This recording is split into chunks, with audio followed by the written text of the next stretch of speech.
ISIS hackers, Kaspersky under fire, and Apple car rumors. Tech News Tonight is next. This is Twit.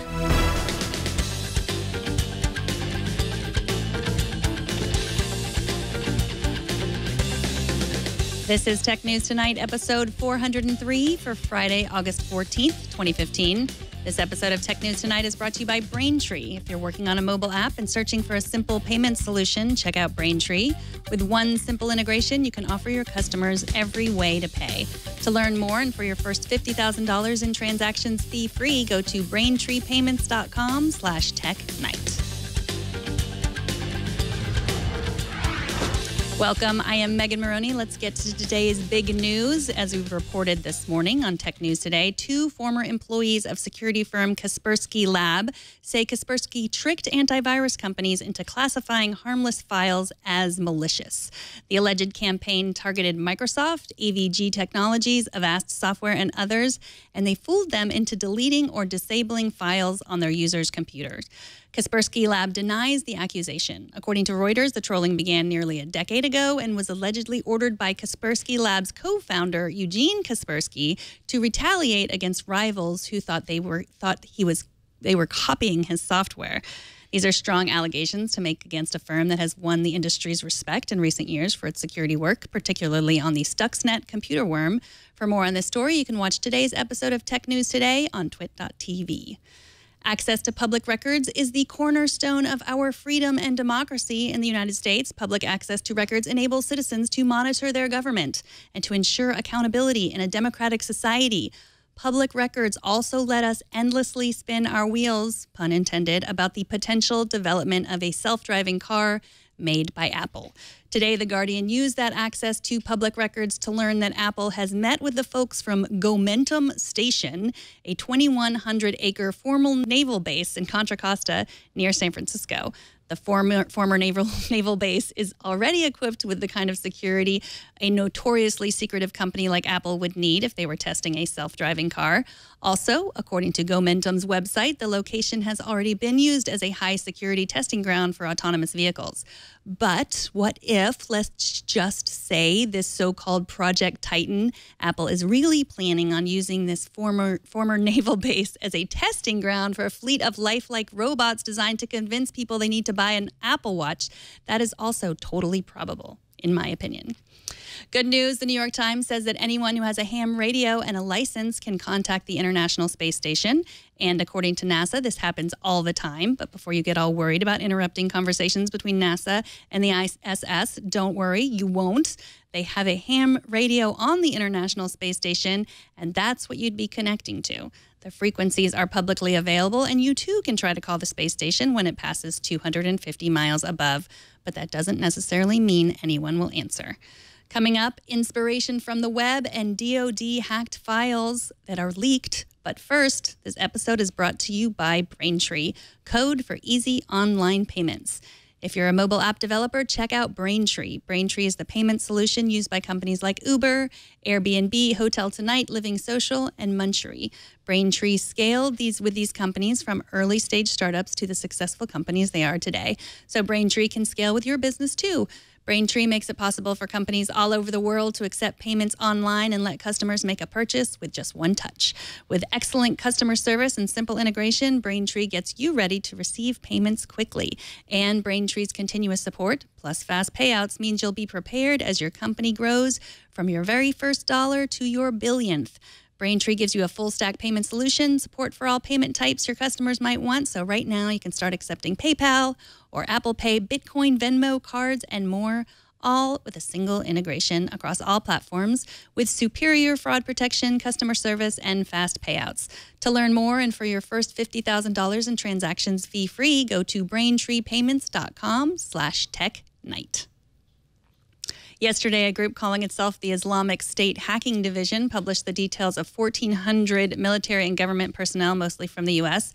A now suspended Twitter account called IS Hacking Division tweeted links to government emails, passwords, credit cards, phone numbers, and addresses spanning U.S. military departments and divisions, including the FBI, U.S. embassies, the Library of Congress, U.S. city officials, the British Embassy, the FTC, and NASA, as well as possible personnel at Wells Fargo. Joining us to talk about this story is Fletcher Babb, who reported on it for VentureBeat.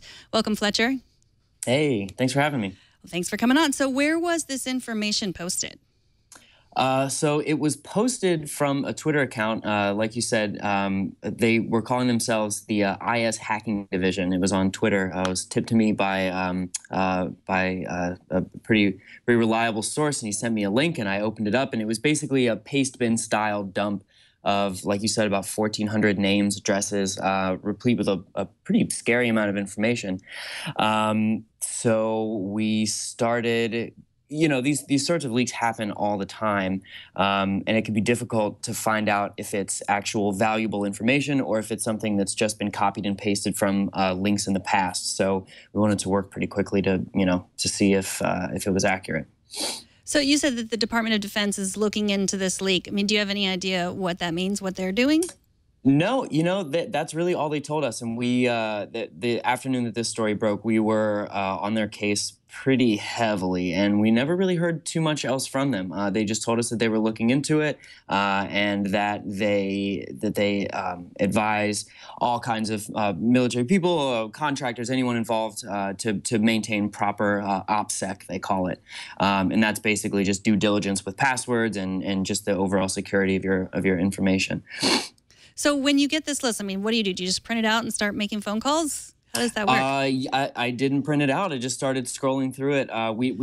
Harrison and I both contributed some reporting to it. Harrison being the editor at VentureBeat. So we started combing through the data, and we wanted to find out if it was mostly military, if it was mostly intelligence, and we saw a lot of .mil, army.mil email addresses, but we're surprised to see a huge swath. There were email addresses tied to state park services. There were some domains tied to places in Australia. It was really a lot wider reaching than we had initially thought. And like you said, there were some emails that were also tied to some Wells Fargo employees as well, which is strange.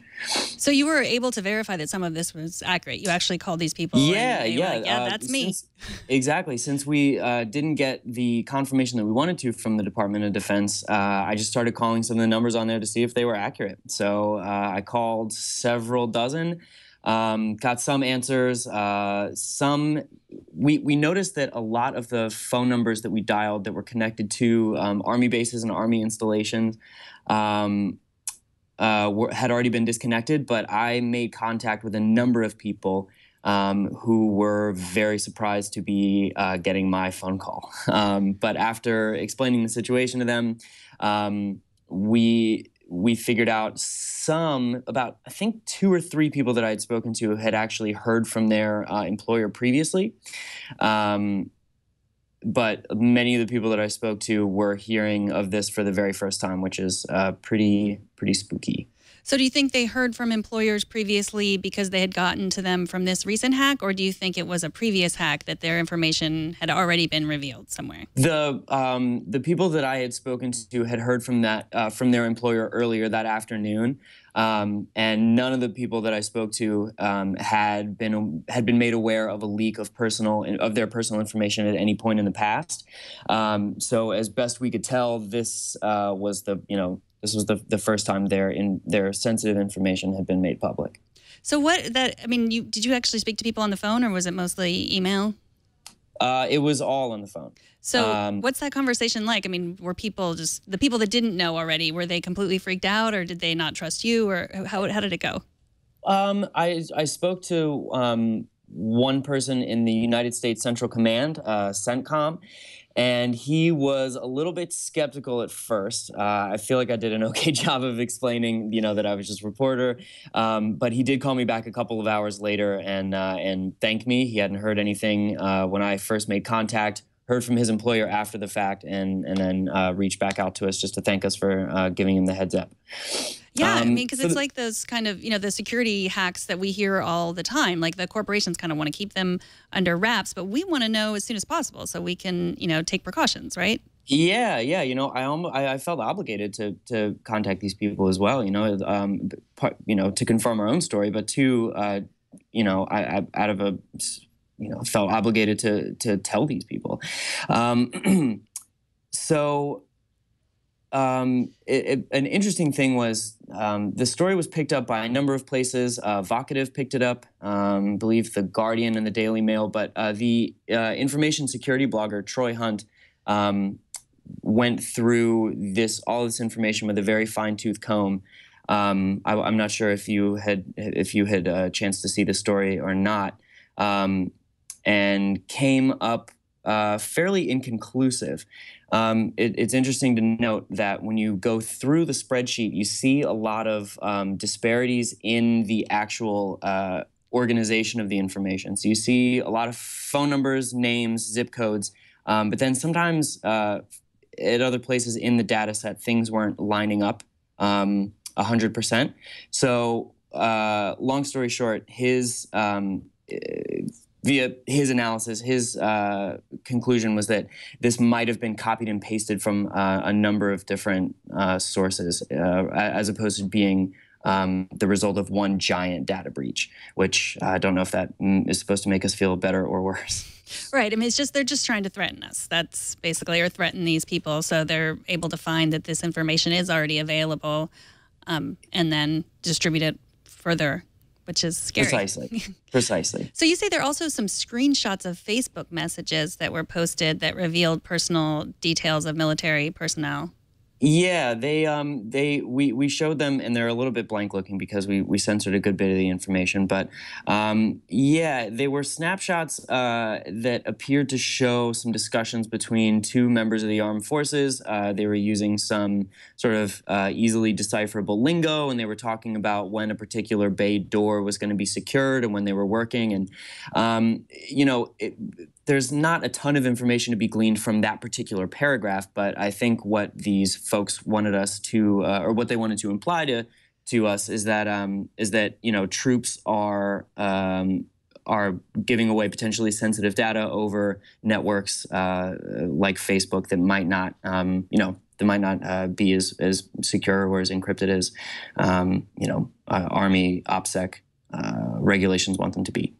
So we don't really know if that's accurate or if that's someone that just doctored that, but either way. Yeah, we did a lot of searching and we weren't able to find anything conclusive. And the fact of the matter is that this Facebook interface is fairly easy to doctor up in Photoshop. It's not a tall order. So yeah, that is a little bit more difficult to verify up or down. But at the very least, it might be a good reminder not to use Facebook Messenger if you are relaying government information back and forth. Yeah. So, Fletcher, thank you so much for joining us. Fletcher Babb is a writer for VentureBeat, and thanks for coming on. Thanks so much for having me, Megan. Take care. Bye-bye. Now, finally, I think most of us probably have that friend or 2 or 10 who are prone to putting inspirational quotes on top of their Instagram photos. I like to be inspired, but sometimes it can be a little bit too much. Today, TechCrunch pointed us in the direction of InspiroBot, an artificially intelligent bot dedicated to generating unlimited amounts of unique inspirational quotes for endless enrichment of pointless human existence. I don't know if these are totally random, but this is the kind of information that it will point out. This one, if you're just listening, says the universe is insane, and it is posted over a lovely picture of a tree in front of some hills. Another one says a spaceman is an old friend calling your name, which I have always felt was very inspirational. You can go to the website. We will have it on Facebook and in our show notes. or just search for InspiRobot on Google and create your own quotes that you can share and use them for inspiration or for weapons against your inspirational friends. And that is it for this edition of Tech News Tonight. We are on Facebook at facebook.com/technewstonight. David Grant messaged me on Facebook to say the mainstream traditional news media is having trouble accepting and benefiting from new technology. First, it was quadcopters. Now a local Tucson reporter gets fired for using Periscope. I checked out the story, and while I agree with you that it takes a while to see the benefits of this technology for some people in the mainstream, it looks like maybe we're not seeing the whole story here. It looks like the reporter was told that she was being unprofessional on Periscope and asked not to use it, and then she continued to use it. But live streaming also can be really invasive to the people around you. She says she got fired for periscoping her dog snoring, but what do you think? Email me at megan@twit.tv or tn2@twit.tv or post on Facebook, where you can also send me a direct message. We want to know what you think about live streaming. You can also subscribe to the show and watch live every weekday at 4 p.m. Pacific. And don't miss our morning news program, Tech News Today, every weekday at 10 a.m. Pacific, 1 p.m. Eastern. I'm Megan Morrone. Thanks for watching. Bandwidth for Tech News Tonight is brought to you by CashFly.com.